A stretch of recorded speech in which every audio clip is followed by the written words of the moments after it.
Good. Okay, good morning, everyone, and welcome to another episode of the Crypto Hour. Today is Friday, the 1st of August, so first day of the month. And as usual, we go and have a look at kind of economic announcements, and then we'll see, has anything happened overnight, for example? For those of you that follow announcements, follow things, let's see what things are affecting markets in general and crypto in particular. So if you just start from this, I'll go into the economic announcements in a second. So we've been in a period for about 20, almost like 20 days, where price was in a very narrow band, okay, between 117 and 120 roughly. And then last night we have the breakout. So the price went all the way. We were yesterday happily at around 100, well in the middle of this band yesterday evening, 118, and now we're in the low 114, so 114 and a half.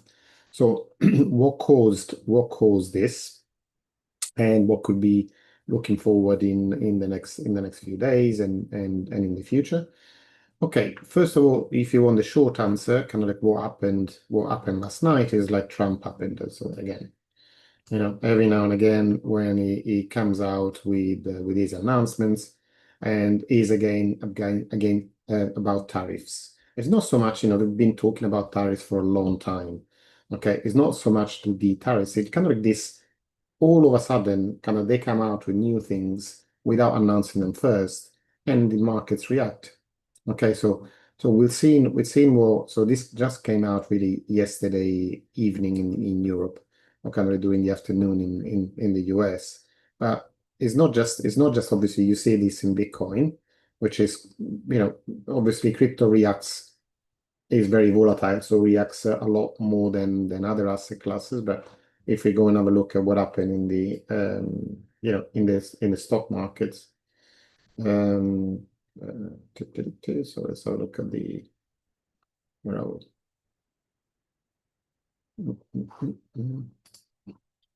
So if we go and have a look in the Nasdaq,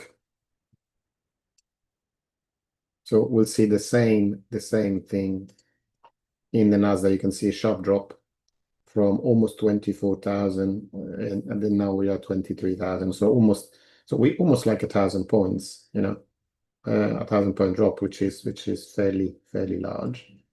The S&P 500, similar thing. Okay, so this is just like one day, the one day move, which it doesn't seem a lot when you see in the chart, but it's 2.5%. 2.5% in one day, it's a lot. It's a big move. Okay.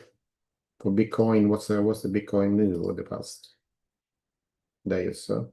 So you can see how crypto is more volatile. So Bitcoin is being almost 4%, and the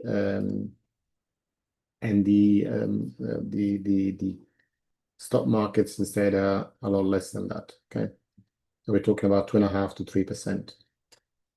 So the Nasdaq, again, more volatile. Technology stocks, more volatile than the S&P 500, which has got a wider base, more industrial base. Although, the largest components of the S&P 500 are also the largest components on the Nasdaq, the Magnificent Seven. But still, it's a kind of like a big reaction to events. Now, as I always say to you guys, is first of all, apart from the latest of what's happened exactly yesterday or today, if we zoom out a little bit and we go on to a monthly chart, there is something happening as well here on Bitcoin. And you can see that we have the highest monthly close ever, okay? Because the market closed, obviously today, 1st of August. So 31st of July, last night, the market closed, and it is the highest it's ever been. Okay, even if it's dropped from 118 to 115, the previous highest close was all the way down to about 107. Okay, so this tells you the direction of travel. So it's fairly clear, as you can see from 2000 and end of 2022 to where we are today. it's a fairly straight line. Okay, and like not only my opinion, but there are a lot of other commentators as well are thinking the same way. It kind of we're not anywhere near the end of this move, and we'll see some on-chain indicator as well in a moment. So let's go to the news. Anyway, so let's look at things again, zoom out and see what really happened this week, which was, as I said last week, a fairly busy week. Okay, so first of all, we had interest rate galore being announced. Wednesday was the Canadian dollar and the US dollar, which kept the interest rate the same. So 2.75 for the Canadian dollar, 4.5% for the US. So that was already kind of like a big event, but it's not so much the interest rate, which was as expected.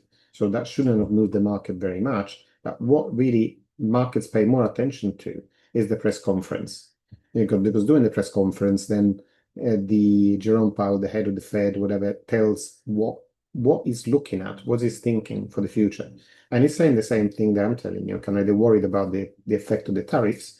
And the two main things that they're worried about is the job market and inflation. Okay, and what did Jerome Powell say? He said, well, the job market is doing pretty well at the moment, so we're not too worried about that. Our main concern is inflation. So we are keeping the interest rates at a punitive level, because this is a lot higher than the long-term average has been at a punitive level, because we want to keep inflation down. So those are the two type of announcements that can be very relevant for the market. One are announcements about inflation and announcements about job. And what's happening this week? So apart from another interest rate announcement from Japan, which kept the interest rate the same again this month, we had yesterday the favorite price index that's used by the Fed to set interest rates, so to favorite measure of inflation. That has shown that the level of inflation has gone slightly up. So let's have a look. Let's have a look a little bit more granular results. Okay. So the year-on-year figure, went from 2.5%, 2.4% to 2.6%. So the inflation has started ticking up again, although the core inflation, or the core goods inflation, has stayed the same at 2.8%, but still kind of higher than where the Fed would like to see it. Yesterday as well, we had the usual weekly job announcements, the initial jobless claims, how many people are asking for unemployment benefits, and what's the continuing figure. So kind of what's the long-term figure of that, which, as we've seen, tick over from about 1.10 million, and now we have 1.95, okay, almost, a little bit shy of 2 million long-term unemployed in the US. And so we're talking about inflation. So we had one announcement about interest rates on Wednesday. We had one announcement of inflation and jobs on Thursday. And today we had the most important of all of them, which is the first Friday of the month, they announced the biggest job announcement, which is the non-farm employment change. Also, you might have heard about it as NFP, or non-farm payrolls, which shows how many jobs have actually been added or they've been deducted from the US economy, excluding the employment in farm-related jobs. Okay, and that, especially if the number that will be announced in a few hours, so in about 4 hours, it's significantly different from what the market expects. So the market expects a number of about 100,000 jobs being added during this month.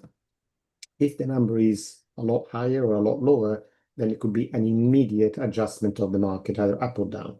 Okay, and so it's been kind of like a heavy week in terms of economic announcements, and on top of this, we've had the Trump announcements about tariffs. So there being kind of some good news because first of all they've announced that they had a trade deal with the EU, that reduces the amount of tariffs that the EU will have to pay for the US, and then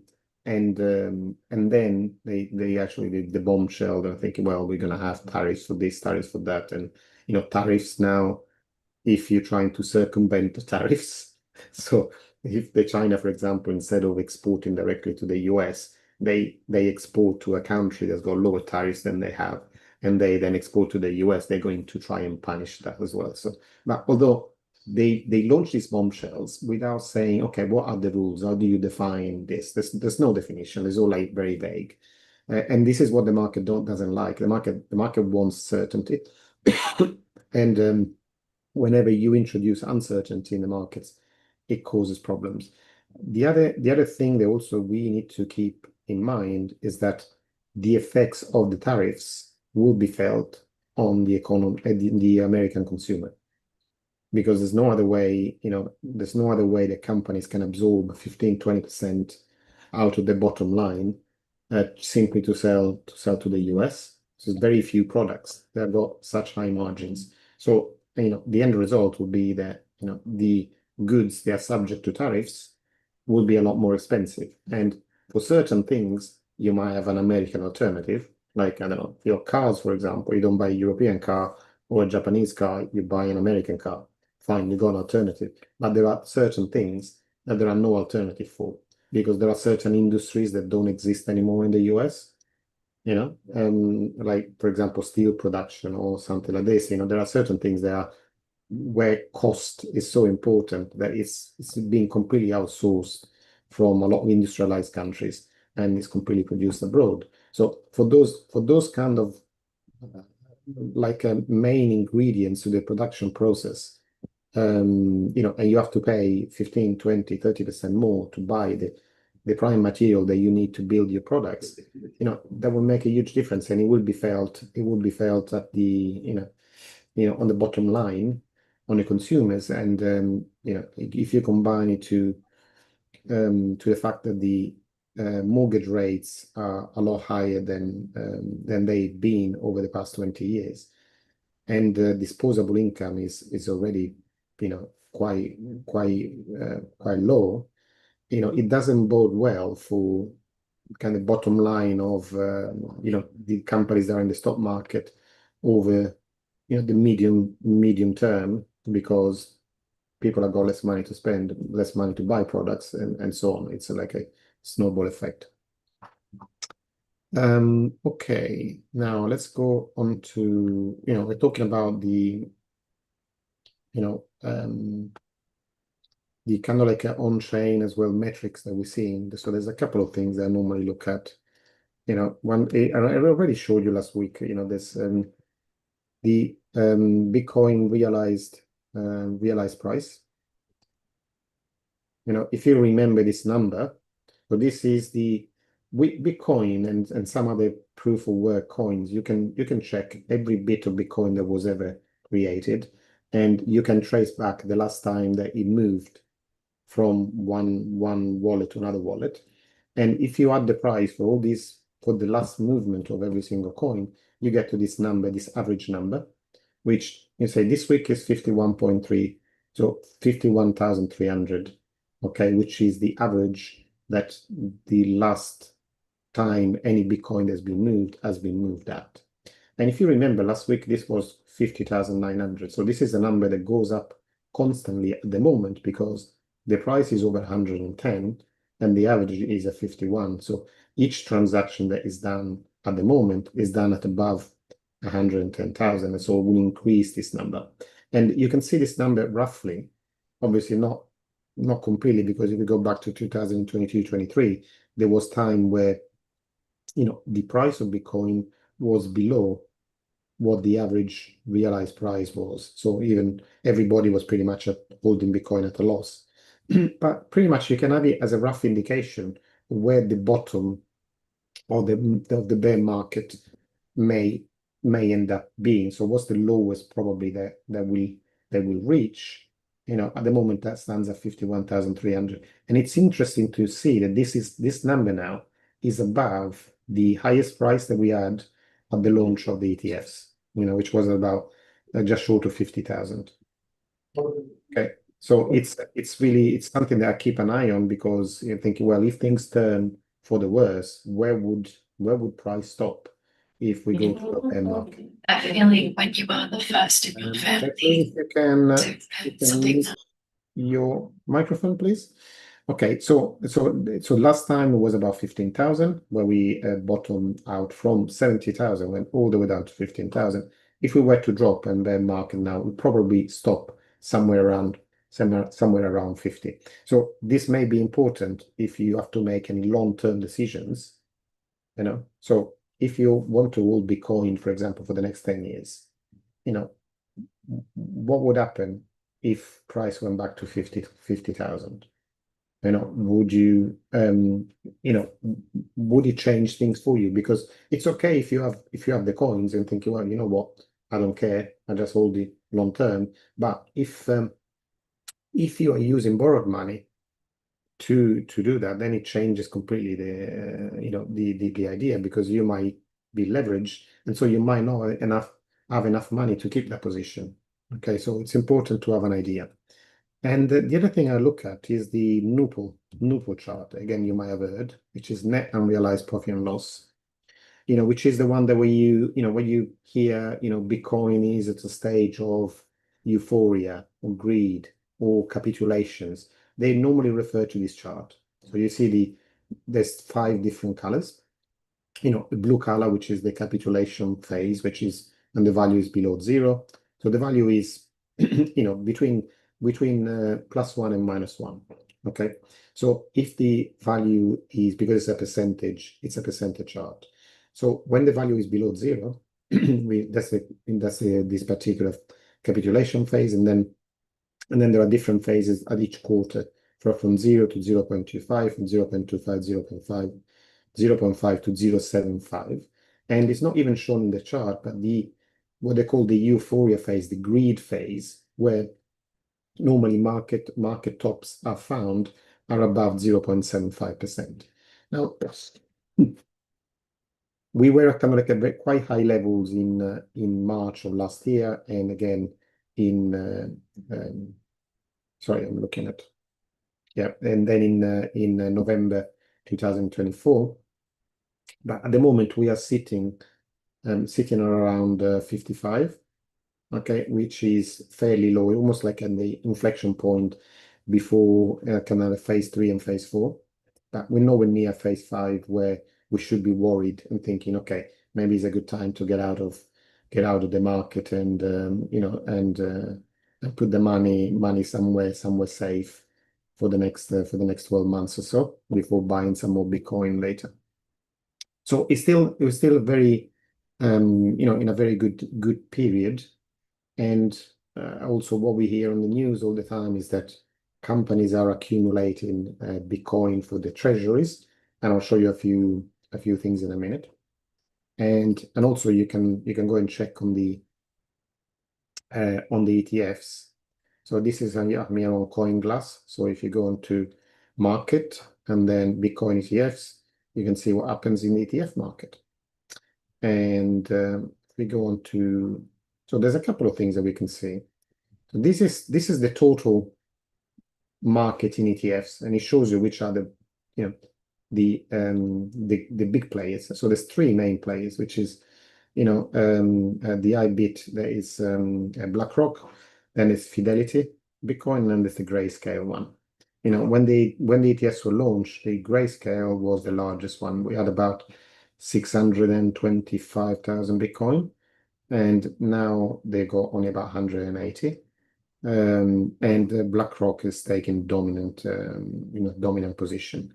But the interesting part is 740 plus 200, 940. So we over 1 million Bitcoin. Now, so this represents roughly about 5% of the total Bitcoin in circulation, which are about 20 million. So when you think about the accumulation of 5% in Bitcoin has caused not all of this growth, but pretty much this growth. Okay, it's caused a 20% to a 150% appreciation in the price of Bitcoin. But as the accumulation finished, and the accumulation has not even, it's just about starting now, because of all the companies they are like waking up to the fact that, you know what, is much better holding funds for a company in crypto than in cash.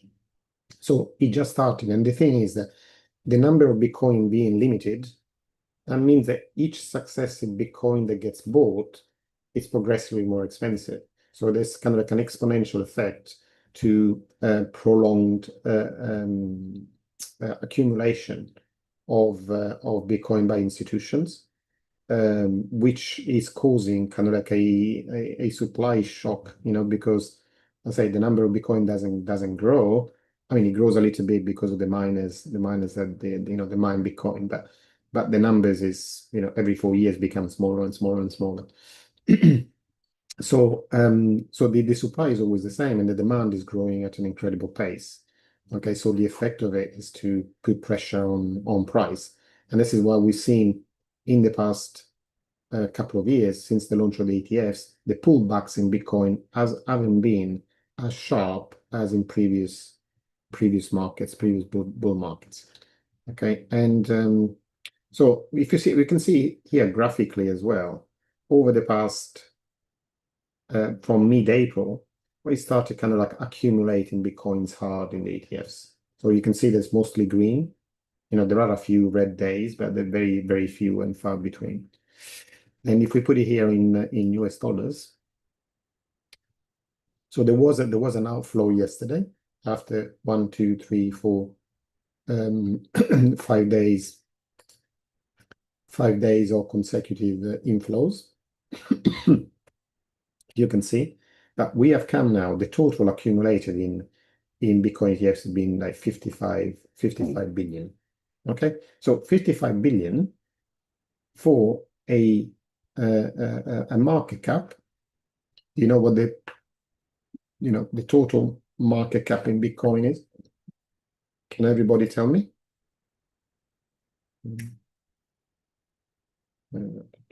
Sorry, bring up CoinGecko. Okay, so Bitcoin, the market cap of Bitcoin at the moment is at $2.28 trillion. Okay, so what they have bought is just a fraction of the total market cap. So if 55 billion can increase the value of Bitcoin from basically for less than 1 trillion to 2.5, what can the next 5% do? Just think about it. Think about it. So I mean, I can tell you, for me, it won't be long before this number, you know, the number of the value of total Bitcoin capital gets to about 10 trillion. It will be surprisingly fast compared to the compared to the recent history, because of the exponential effect. So this is for Bitcoin. What's even more interesting is to see what's happening at the moment with the Ethereum ETFs. So at the moment, the only practical ETFs available are Bitcoin and Ethereum ETFs. In the next few months, we might have approval for different ones, the Solana, Cardano, XRP, and so on. But at the moment, there's just the Bitcoin and Ethereum. And what we are seeing is that the Ethereum ETFs are growing even faster than at the moment, after a period where they really didn't do very much. You can see from the launch in July of last year to pretty much to April, they really didn't do very much. They were just barely positive. Okay, but since end of April, beginning of May, we have started accumulating hard, and we come to July and look at the volume in July. You know, we've been for months at about like 1 to 2 billion in value. Now we've grown like almost like 10 billion of value accumulated in Ethereum ETFs. And look at the past sessions, and the past from the 18th of July, they were like, 400, 300, 500, 300, 200, 400. So all kind of like, and even the past 2 days when the crypto prices have gone down, there's still been positive accumulation in Ethereum ETFs. Now, this is important because it's not just about Bitcoin, but Ethereum is the most the largest altcoin. So we take away Bitcoin from the equation. It's not only the largest altcoin, but it's the largest accumulation of crypto project is on Ethereum. So it kind of like is the gateway to the altcoin world. Okay, and this is why we look at this. So this is the total market cap. Okay, so this total market cap including all the coins in circulation. Okay, and we are now. The peak in 2021 was about just short of 3 trillion. And during this cycle, we already touched about 4 trillion. But at the moment, we stand in about 3.7. But once we look at the others, you can say all the ones that are excluding the top 10 coins, we can see that they're still lagging behind. So they still haven't really done a new high in this cycle. It's still the highest. That is the 2021 high. So this still got very, very, a lot of upside. And when you get to a point, let me go on maybe to the daily chart that will more clear. So this is a Bitcoin dominant chart that tells you how, what percentage of the total market cap is represented by Bitcoin. Okay, so again, just showing you because we are this kind of like this sort of inflection point where we could see this sort of move that happened during the last bull cycle. So this move here was from January to May 2021. Okay, so the fact that this chart is going down doesn't mean that the crypto prices were going down. Actually, quite the opposite. This was the bull market. So crypto prices were booming. But what this chart is telling you is that all other coins, crypto coins, were growing a lot faster than Bitcoin. So Bitcoin went from 73% of the total market cap of crypto to about 40. Okay, and during that time, Bitcoin grew from 20 to 70,000. Okay, but all other coins grew a lot more than that. So Bitcoin grew by 3.5 times. Other coins grew by, on average, about 7, 8, 10 times. And this is why this has gone down. And now we're seeing after doing the bear market, the Bitcoin dominance has gone back up from 40% to about 65, just about 66%. It's now started to turn down, and they have broken the uptrend now because they've broken this point here about 62%. So the expectation is that now that when this sort of thing happens, that some capitals, not all of them, but some capitals then tend to move from Bitcoins to other coins because of the previous history. So they could grow faster. And then so if we go again from where we are now 60% to 50% or below, that could be another significant move for the altcoin market. Okay. Now, a few articles that I picked up for you to show before we can open this questions. So this is what I was talking to you before. What caused the kind of like the drop in everything last night. Trump threatens 40% tariff on rerouted goods. Like this is to avoid tariffs, but offers no clarity on rules. So nobody has got any idea what's going on. Now, can you imagine if you are an importer in the US wanting to buy some goods from China, from Europe, or from wherever it is, and you got no idea what you're going to pay for these goods, would you place a large order? You wouldn't. You wouldn't. So you just order the minimum possible that you need to carry on until you got some clarity. And this is what you see when he makes these announcements. The biggest effect is on shipping. We see the volume that goes through shipping actually drops right down. Because people think, well, you know what, do I have to pay 40% tariff or not? It makes a big difference to my prices, the prices that I need to charge my customers, if that's happening or not. So it's a big dilemma to sort out for businesses. Now, this is a kind of like interesting new, and again, not short term, but more like long term. Like Bitcoin now would be included in the official wealth statistics. So that would mean, for example, that the amount of Bitcoin that a country holds will be part of the GDP, which hasn't been up to now. Well, it won't make a big difference for the US or for Europe or something like this, but for smaller countries like El Salvador, for example, that has over 6,000 Bitcoin, which are a big chunk for a small country like El Salvador, it wouldn't make a huge difference because now that would be considered as part of the gross domestic product, and it would alter kind of how they look to, the big institutions like the IMF that is looking to lend them money because that will be, part of their assets. Now, this is not coming into, it's not expected to be rolled out until 2029, 2030. So don't worry, nothing's going to happen tomorrow because of this announcement. But I'm just showing you kind of like how things are changing. The wheels of government turn very slowly. Okay, but the fact is, once these processes have started, they don't stop. And shows you how cryptocurrencies are now becoming a world asset that is becoming commonplace and accepted everywhere. Because internationally as well, is recognized and tracked that in a way where it wasn't up to, very recently. So it will be classified, crypto will classify as a non-produce, non-financial asset, but still an asset. So it's still not, in many countries, still a little bit short of being inclusive of GDP, but the next step will take us to that point. Yeah, I think the biggest capital, biggest corporate holder of Bitcoin, MicroStrategy, and Michael Saylor is obviously his CEO. You might have seen him, if you ever looked any YouTube videos about Bitcoin, you probably have listened to Michael Saylor at some stage. And now he's kind of like telling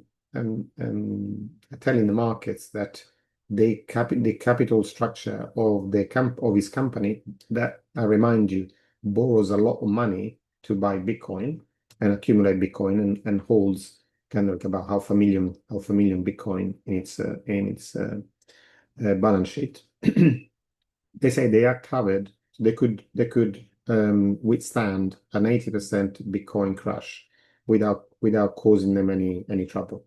Obviously, the stock price will go down, but they wouldn't be forced.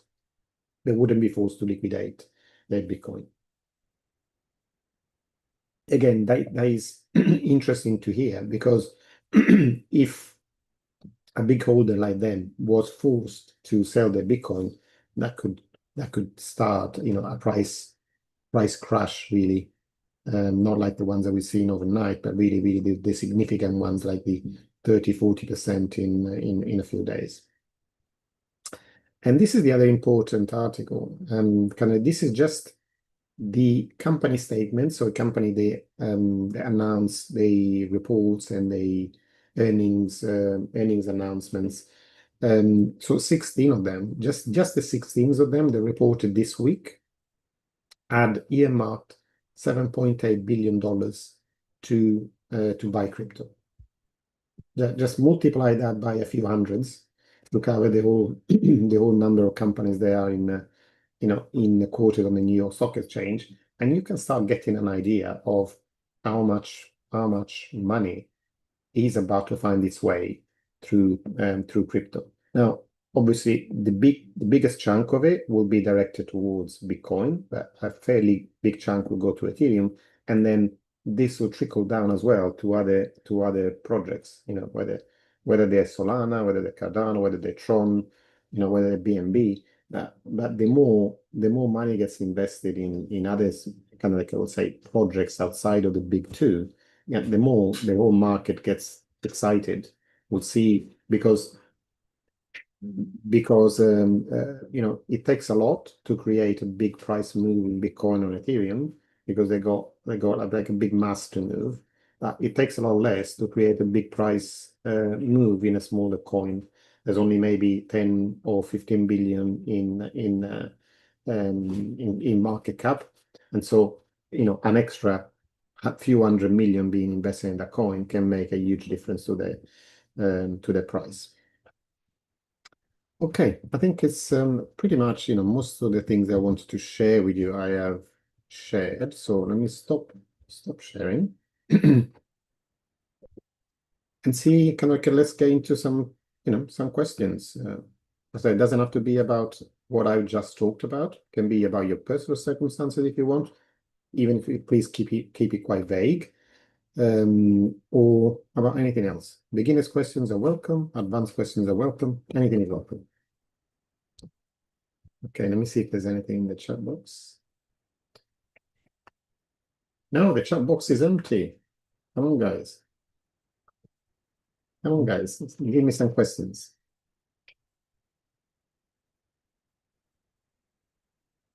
Anybody? Don't be shy. Come on, we are between friends. There's no need to be shy. Otherwise, I'll unleash Jonathan on you. Okay, Jonathan, come on. Tell us what are the news about midnight? We've been waiting here, kind of dying, waiting. When are we become millionaires? We're going to become millionaires. I'm going to prolong the agony. Just had a question in the chat. How does Genius Act in the US going to impact? Yeah, sorry. For those of you that don't know, it's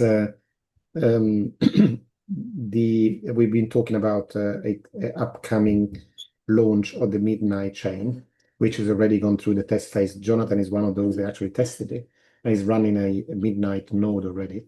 But it hasn't been quite officially launched yet. And once it's launched, the tokens for this new blockchain will be distributed freely at holders, to holders of quite a few different blockchains. So not just Cardano, but also Bitcoin, Ethereum, XRP, BNB, Avalanche, BAT. I don't know if I missed any, but it's quite a few, about almost like 40 million people that will receive tokens in this blockchain. So it's kind of like a big drop to happen. And the good thing about it is that there are no virtual capitalists involved in this. Okay, so it will be really, really interesting, and it will allow all these blockchains basically to become interactive with each other in a very simple way that hasn't been available so far. Now, there was a question of the first of all, Jonathan, tell us if you got any news at all, and just keep us, take us out of our misery. The only news is that this is an announcement of an announcement. So the Cardano, largest Cardano event, or Cardano, it's kind of exclusive, but it's not exclusively Cardano, but it's pretty much all Cardano people. It's happening in Las Vegas this coming week. So the Midnight crew are attending in force, and they say that there'll be an announcement of the date, most likely at the Rare Evo event. So that means it's probably imminent. And I certainly know that the technology behind it has been up and running and tested, and the airdrop itself, is going to be a huge crypto event, the largest ever airdrop. So if they're willing to make an announcement about an announcement, then it's probably quite likely it's coming up pretty soon. So yeah. Fantastic. Thank you for that. So just before you start asking, will I get any? To be able to be entitled to this, you would have had to have any of these cryptocurrencies that I mentioned on your own wallet. So not on a centralized exchange like Binance or Coinbase or Kraken, but on your own wallet on the 11th of June of this year, because that's when the snapshot was taken. So there's nothing you can do now. But if you had any of those currencies in your own wallet by that date, then you would be entitled to a distribution. As Jonathan just posted the list of the coins that will be included in the in the airdrop. So if you have any of those coins in your own wallet, then you will receive. You'll be entitled, and you're gonna have to claim it, but you'll be entitled to to a distribution. The larger distribution is for Cardano holders, and about all other blockchain holders will receive some as well. Yeah, I think it's 50% of the supply is going to Cardano holders, 20% to Bitcoin holders, and 30% across the rest of those cryptos. Oh, fantastic. So I look forward to receiving mine very shortly. Yeah. Okay, regards to, so there's a couple of things. One is there was mention from Louise of the Genius Act. Okay, so the Genius Act has already gone through, so and it has already impacted the cryptocurrency, but there is another act as well that's going through Parliament. It's called the Clarity Act, and that's the one is where all the crypto players have been really be calling for to put some clarity. Again, that's why it's called the Clarity Act, in what cryptocurrencies actually are. What kind of assets are they? Are they securities or not? Are they commodities? So and once that passes, probably that's the one that the big players are waiting for, because at the moment it's you don't really use cryptocurrencies through Apple, through Google, through Amazon. But the moment that app passes and they got clarity of how to get engaged, they got everything ready, so they could start accepting cryptocurrencies tomorrow if they wanted to. But at the moment, it's just like too much of a headache for them. And just imagine, a player like Microsoft that sells its products all over the world. One of the biggest expenses they have is the currency conversion. Because obviously in each country they get paid in a different currency. Don't you think that they would rather get paid in cryptocurrencies and being able to use it without paying any conversion fees, without having to rely on banks or waiting days to receive their funds? So it is definitely in their interest as well, but they're waiting for regulatory clarity before they do that. So once that gets passed, you probably see an Apple phone that comes directly with a cryptocurrency wallet, already in the software, not even that you have to download. It will already be there when you download the next the latest thing, and you'll see cryptocurrency wallets built into a lot of the products that you use today, because like the reason one at the moment on Google Chrome, although you can add it as a as an extension, but Brave, for example, has its own wallet. It's very good as well. So all these products will be built into the products that you use every day. So when you download the next version of Windows, it probably is going to have a cryptocurrency wallet in that, and that is the big step that will cause an avalanche of new users coming to crypto. It hasn't happened yet. The effect of the Genius Act now is that there has been an unprecedented number of stable coins being created. So the way the dollars are finding their way into the stablecoin world, which can free them really, because then it's a lot easier to move them around than even digital dollars that are held by a bank that needs to go through the Swiss system. But yeah, Louise, it's definitely the effect of both the Genius Act and the Clarity Act will be absolutely massive, is what we've been waiting for basically for the last 4 or 5 years. Eric, will they be dropped into my wallet? I think you refer to Midnight. No, you would have to claim them. So when they make the announcement, they will also publish what you need to do to claim them. So you will need to go onto a website and connect your wallet to it, and then it will show you what your entitlement is, and you download them. I suppose that will be the process. Tell me, Jonathan, if I'm absolutely saying things that are not right, because my voice is failing me. Sorry. Yeah, no, that's dead right. So there's a website, a web portal that will open up. There's nothing out there at the moment. So if you see anything asking you to click on a link or follow it, don't bother. but you can go to midnight.gd and this link, which I'm about to drop, will take you straight there. And that shows you, that will be the place where you will find the portal to go and collect our tokens. So yeah, don't go anywhere other than midnight.gd for now. And about safety and security. So when there are these things that happen, whether it's for Midnight or if there is for another airdrop or something like this, so there is generally lots of scam around it. Okay, so the one thing, please remember, when you have your own wallet, you have a list of names, either 12 or 24, which are called the seed phrase. Okay, now the seed phrase represents your wallet. If somebody has your seed phrase, so exactly will be like 24 things in a specific order. Okay, so that's what a seed phrase is like. And when you have to input it on to recreate your wallet, you'll go there and just say input seed phrase and you start, I don't know, Apple, and this and that, and you list all these things in a certain order. If somebody has that seed phrase, they have your wallet. Simple as that. Okay, so they can then do whatever they like. They can recreate their wallet on your wallet on their computer, can take everything in it, and you can't do anything to stop them.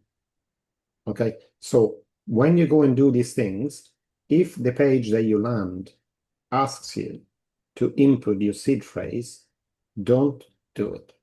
There is no reason ever that you should put your seed phrase on a website. The only reason when you would use your seed phrase is when you want to recreate a wallet on a different computer, on a different browser, if it's a browser-based wallet, or if you lost, for example, you lost your ledger, you lost your, your physical device for a cold storage wallet, but you can use your seed phrase to put all the assets you add onto you buy a new one, and you can pull the assets later. So those are the cases where you use the seed phrase, but only for your own use. You shouldn't ever, ever, ever, please give it to anybody else. Okay, not me, not Jonathan, not anybody. I wouldn't trust your wife either. I'm joking. I'm joking. Really, keep it to yourself. Don't share it. Don't share it with anybody, because there is no reason really to share it with anybody unless you want to give them all the cryptos they are in that wallet. Okay. Okay. Any questions? We got a few minutes to. Oh, maybe I'll tell you what. If there are no questions, Jonathan, is that for those of for the people that kind of like new to Cardano, just recommend a couple of wallets, Cardano-based wallets that they could use. So depending on how familiar with crypto you are, the one that I really like is Eternal Wallet, and that's the most powerful probably. So you can do anything and everything you want to on the Cardano blockchain with that wallet. It is more complex of a user interface than some of the others. So the other one I'd recommend for new beginners is the Lace wallet. And the Lace wallet is built by the founders of Cardano themselves, and they have the simplest interface in their wallet probably so far, and it can do pretty much everything. There's just a few things that aren't quite in there yet, but yeah, Lace wallet or Eternal. Eternal is ETERNL. They're the ones I recommend. Yeah, Jonathan, just I've downloaded Lace, but actually I haven't played around with it. Am I wrong the fact that you can store Bitcoin as well in Lace? Yeah, you can now. So it's now a full-blown Bitcoin wallet as well as Cardano, and that's because they share the same technical background in terms of the blockchain formation, so they can interoperate with each other, which is very exciting. So there was a question in the chat I think you've missed, is does it worry you that the institutions are buying so much Bitcoin in regard to control of Bitcoin? No, it doesn't worry me, because kind of like they would have to. So if they were to buy enough Bitcoin to hold anywhere near 50% of it, Bitcoin probably would be worth well over 5 million by then. And so they will make. So the thing they got to be very careful when you think about it is that they are putting a lot of money into something they have no control over. Okay, so if all that money came quickly all of a sudden into Bitcoin, it will make a lot of people that are kind of like what they would be considered like nerds, okay, the people that originally go into Bitcoin, very, very powerful. Because all of a sudden these people will control hundreds of billions worth of dollars through what they accumulated maybe in Bitcoin, where they were maybe a student and mining Bitcoin on their computer, about 15 years ago. So wouldn't happen. And then, what do you think would happen if government controls Bitcoin? What would they destroy? Would they stop working? By the time that is worth like $500 trillion, I'm exaggerating, what would they do? And what would they do if the government all of a sudden control Bitcoin? What do you think that the crypto, the kind of the original people that would get attracted to Bitcoin would do? They create another coin, call it a different name, and they start all over again. So it's it's a fallacy to think that you can destroy the dream in a way, because now the technology is there to just do it again, and it would be useless because they could now create a CBDC, and force people to use it. It would be no different then, no different. But if you don't see if you don't see that, once you've taken away the intermediaries, the person that you can trust because they tell you what the best thing is to do, which would have been kind of like your bank manager in the past, not anymore. But once you've taken them away, you only do something if it's got value in it for you. If it doesn't, you just don't do it. You do something else. If you've got options available, the only reason you wouldn't is because you live in a totalitarian state that tells you this is the only thing you can do. But luckily we're not in that situation yet, and hopefully we'll never be. Although the difference between China and the US and the Trump are getting smaller and smaller. And honestly, I mean, this is my thinking, and the liberties enjoyed by people in the US are being eroded all the time. But anyway, that's a different subject. Guys, I remind you, especially for those of you that are new, that are coming to this session for the first time, and I know that it's a lot if you've already done the long-term wealth and you've done this as well, but there's another webinar as well that you can attend, and this is by Jonathan. Okay, Jonathan is a Cardano stake pool operator, and every time at the end of this he does a Cardano based session to teach you everything how a blockchain really works. And so you can ask practical questions about Cardano based projects or Cardano wallets or anything Cardano. And if you are interested in crypto, it's a really good it's really good to attend. And you see Jonathan here is very approachable, so I highly recommend that you attend these sessions. And again, his sessions are recorded as well, so we'll give you a link to Discord where you can watch the recordings as well. If you want to post the link to Discord as well, at least if somebody can't attend, they know where to go and fetch the recordings. Yeah, the Discord is always open. Recordings are done if there is something educational that doesn't involve anybody's personal effects. So occasionally we'll record. A lot of the time now that's direct Q&A. People want help with particular things in their wallets or whatnot. So then I don't tend to record. But yeah, you're very welcome. Discord, you can ask questions as well, and we'll get them answered either in chat or cover it on the Friday sessions. We normally start just after Lucas. So time for a cup of tea and then get going. Fantastic. Okay, guys. So on this note, so just make sure that you copy the links about all the ones that Jonathan posted actually that you're interested in, about the Midnight Chain, about the wallets, or about the sessions. And I will see you all next week. Again, 8 o'clock for the long-term wealth and 9 o'clock for the crypto hour. Okay, so have a fantastic weekend, and I will see you again next week. Thanks. Bye, everyone.